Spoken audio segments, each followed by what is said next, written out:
5 principles to support you in a divorce, and this is the last one. There's this really common thing that I hear people say all the time when we talk about divorce. Oh, don't worry about it. Kids are resilient. You've heard that before, right? Me too. So what I'm about to say next is controversial. It is true we hold a lot of resilience. It is true that kids are resilient and can gain resilience. But that does not mean we dismiss the situation because, oh, kids are resilient, don't worry. What I have to say is actually inspired by this book.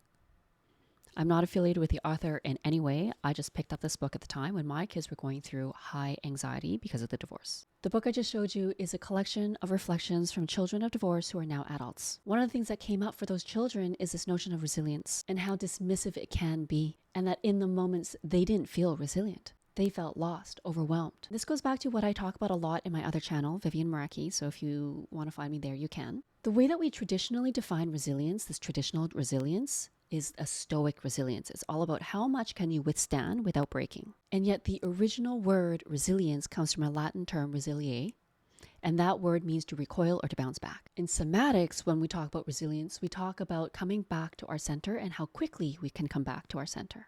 And this latter resilience is the one that I am referring to. Divorce is one of those life events that overwhelms adults, let alone children.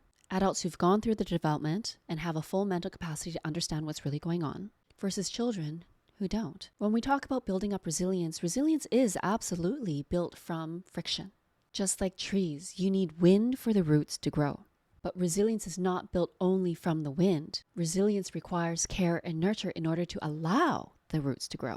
And that is where situations of overwhelm don't help. Because in those cases where the stress is too much, it's overwhelming. And if it's sustained over a long period of time and it's not addressed, well, instead of resilience, we get giving up. It doesn't matter what I do. I can't. So what I'm saying with this 5th principle is try not to dismiss your kids as being resilient and it'll be okay. I'm not trying to be doom and gloom and saying they won't be okay. I'm saying they need you. They need you to make sense of this. They need you to be there. They need you to be present and hold their hand and explain in a child-appropriate way what's going on. And they need you to notice when things feel overwhelming for them, even in the midst of your overwhelm. And that is what makes this insanely difficult. And that's what brings us back to some of my earlier points in the other principles around support. Find the support that's right for you and your family. And if you're looking for a divorce coach that specializes in supporting parents and how to build those unshakable bonds with their kids, I'm here for you. I'm in the midst of creating free resources for parents, but I'm also here for a call. You can find my link in my bio.